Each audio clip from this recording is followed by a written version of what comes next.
High বন্ধুরা, আমি প্রিয়াঙ্কা বলছি। বন্ধুরা, আজকের এই গল্পটি সম্পূর্ণ শুনলে তোমাদের ওটা আর স্থির থাকবে না, কথা দিচ্ছি। শেষে গিয়ে তোমাদের ওটা অনেক হালকা লাগবে। তো চলুন আসল গল্পে চলে যাই। এত রাতে কুনাল চাচা কোথায় যাচ্ছেন তা জানার জন্য আমার কৌতূহল বাড়ছিল, তাই আমি নিজেও ঘর থেকে বেরিয়ে এলাম। দেখলাম চাচা আমার মায়ের ঘরের দিকে এগিয়ে যাচ্ছেন। ভেতরে কি ঘটছে সেটা জানতে আমার আগ্রহ আরও বেড়ে গেল। আমি ধীরে ধীরে মায়ের ঘরের জানালার কাছে গেলাম। জানালাটি অল্প খোলা ছিল আর আমি সেই ফাঁক দিয়ে ভেতরে তাকালাম। মা তখন কাকুর সাথে বসে কথা বলছিলেন। মনে হচ্ছিল তারা কোনো গুরুত্বপূর্ণ বিষয় নিয়ে আলোচনা করছেন, কিন্তু সেই দৃশ্য দেখে আমার মনে এক ধরনের অস্বস্তি হলো, যেন কিছুটা অপ্রত্যাশিত কিছু ঘটছে। আমি দ্রুত ঘরে ফিরে এলাম আর মনে নানা প্রশ্ন ঘুরপাক খেতে লাগল। বন্ধুরা, আজকের গল্পটা অনেক বেশি স্পেশাল, তাই কেউ মিস করো না। আর দয়া করে গল্পগুলো ভালো লাগলে ভিডিওটি লাইক, শেয়ার এবং চ্যানেলটি সাবস্ক্রাইব করো প্লিজ। আমার মা ছিলেন অনেক সুন্দর, গায়ের রং ছিল ফর্সা আর একটু স্বাস্থ্যবান। তিনি সবসময় পরিবারের জন্য কঠোর পরিশ্রম করতেন, তাই তার শরীর এখনও বয়সের ছাপ পড়েনি, তাই তাকে দেখতে এখনও কম বয়সী মনে হতো। এই বয়সে তিনি তার স্বামীকে হারিয়েছিলেন, তারপরেও জানি না তিনি কিভাবে এতটা দিন একাই কাটিয়েছিল। আমরা গরিব বলে গ্রামের লোকেরা সবসময় মাকে বিভিন্নভাবে লোভ দেখিয়ে তার কাছে আসতে চাইত, কিন্তু মা তখন কাউকে পাত্তা দিত না, কারণ বাবা মারা যাওয়ার পর মা মনে মনে একজনকে ভালোবাসত। তা কখনো আমাকেও জানায়নি। আমার নাম তানিয়া এবং আজ আমি আপনাদের শোনাব আমার জীবনের সেই সময়ের কথা, যখন আমার বয়স ছিল প্রায় 6 বছর। আমাদের পরিবারের আর্থিক অবস্থা তখন খুবই খারাপ ছিল। ছোটবেলাতেই বাবাকে হারিয়ে ফেলেছিলাম, আর তারপর থেকে মাই ছিলেন আমাদের পরিবারের একমাত্র আশ্রয়। আমাদের কোনো বড় জমি বা সম্পত্তি ছিল না, শুধু মায়ের কঠোর পরিশ্রম আর ছোটখাটো কিছু কাজের মাধ্যমে আমাদের দিন চলত। আমরা ছোট্ট একটি গ্রামে বাস করতাম। বাবার চলে যাওয়ার পর মা একা হাতে আমাদের সংসার সামলাতেন এবং নিজের দায়িত্ব পালনের পাশাপাশি অন্যের বাড়িতেও কাজ শুরু করেছিলেন। আমার মা ছিলেন অনেক সুন্দর এবং অনেক ভালো চরিত্রের অধিকারী। মা গ্রামে অনেকের বাড়িতে কাপড় ধোয়া, বাসন মাজা ও ঘর পরিষ্কার করার কাজ করতেন। আমাদের আর্থিক অবস্থা এমন ছিল যে আমার পড়াশোনা চালিয়ে যাওয়া সম্ভব ছিল না, তাই পঞ্চম শ্রেণী পর্যন্ত পড়ার পর মা আমাকে স্কুলে পাঠানো বন্ধ করে দিলেন এবং আমার দায়িত্ব হয়ে গেল মায়ের কাজে সাহায্য করা। মা যেখানে যেখানে কাজ করতেন আমিও সেখানে তার সাথে যেতাম। আমি সবসময় মায়ের পাশে থেকে ঘরের কাজগুলো করতাম এবং তাকে সাহায্য করতাম। মা ছিলেন খুবই সৎ এবং পরিশ্রমী। তিনি কখনো অন্য কারো প্রতি অন্যায় আচরণ করতেন না। মা বেশি কথা বলতেন না, চুপচাপ নিজের কাজ শেষ করে বাড়ি ফিরে আসতেন। আমাদের পরিবারের আর্থিক অবস্থা দেখে গ্রামের অনেকেই মাকে প্রলুব্ধ করার চেষ্টা করেছিল। মাকে তারা অনেক ধরনের লোভ দেখাত।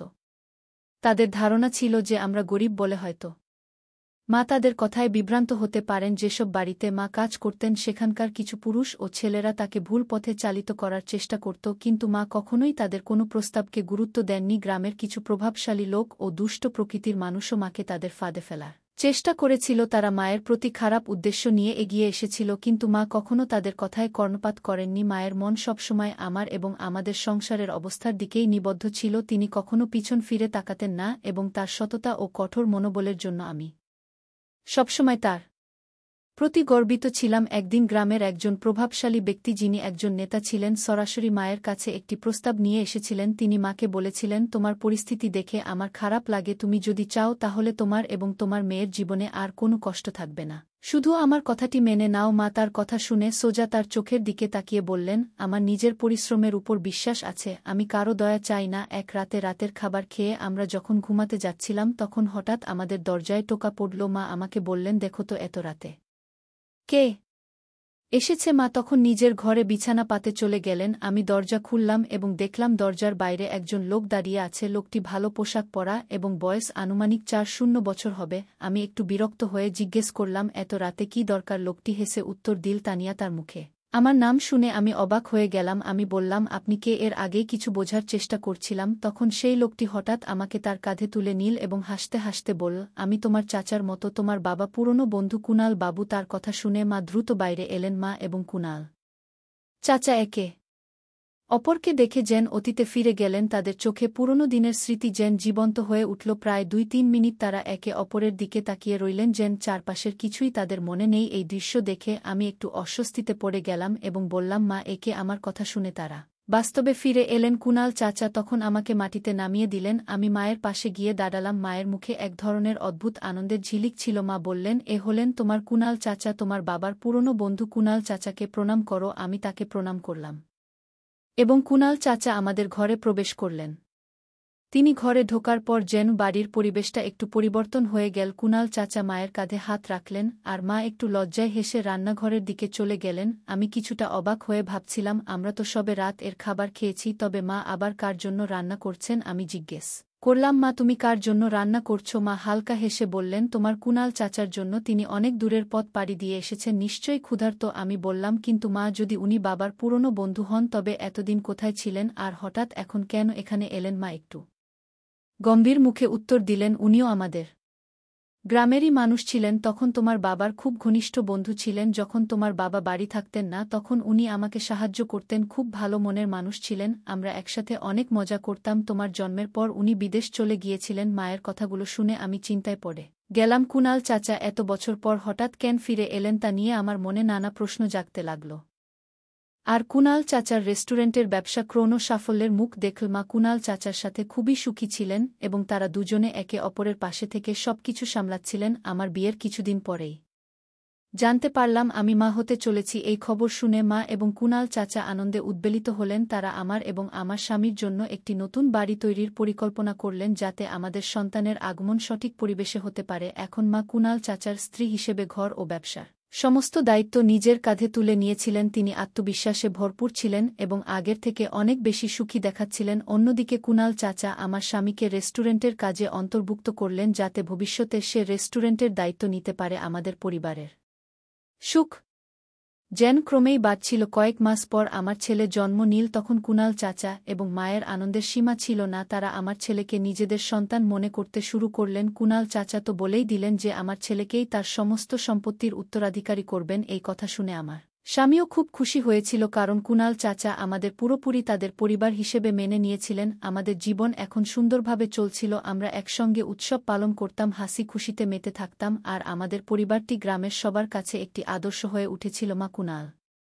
চাচার সাথে ঘর এবং ব্যবসার সমস্ত দায়িত্ব ভাগাভাগি করতেন, আর আমি আমার সন্তান ও স্বামীকে নিয়ে সুখী জীবনযাপন করছিলাম। একদিন কুণাল চাচা সিদ্ধান্ত নিলেন যে তিনি গ্রামের মধ্যে আরেকটি দোকান খোলার পরিকল্পনা করবেন, যাতে রেস্টুরেন্টের ব্যবসা আরও বড় আকারে প্রসারিত হতে পারে। আমার স্বামীও এই কাজে তাকে সাহায্য করলেন এবং ধীরে ধীরে আমাদের পরিবার সফল ও সমৃদ্ধশালী হয়ে উঠল। মায়ের মুখে সবসময় এক ধরনের প্রশান্তির হাসি থাকত, যেন তিনি জীবনের সমস্ত সুখ অর্জন করেছেন। সময়ের সাথে সাথে মা এবং কুণাল চাচা বয়সের ভারে নত হতে থাকলেন, কিন্তু তাদের মধ্যে ভালোবাসা ও পারস্পরিক বোঝাপড়া ঠিক আগের মতোই ছিল। আমি এবং আমার স্বামী কুণাল চাচার কাছ থেকে সবসময় ভালো পরামর্শ ও সহায়তা পেতাম, আর এই পরিবারের শক্ত ভিতটি আমাদের জীবনকে আরও অর্থপূর্ণ করে তুলেছিল। কুণাল চাচার রেস্টুরেন্ট এখন আমার স্বামী সামলাচ্ছিলেন, আর আমাদের ছেলে ধীরে ধীরে বড় হয়ে উঠছিল। আমরা একসাথে একটি ভালোবাসায় ভরা সঠিক মূল্যবোধের পরিবার হিসেবে জীবন কাটাচ্ছিলাম। আমাদের জীবনে ভালোবাসা, সম্মান এবং একে অপরের যত্ন নেওয়াটাই ছিল সবচেয়ে গুরুত্বপূর্ণ। অবশেষে মা এবং কুণাল চাচা দীর্ঘসুখী জীবন কাটিয়ে পৃথিবী থেকে বিদায় নিলেন,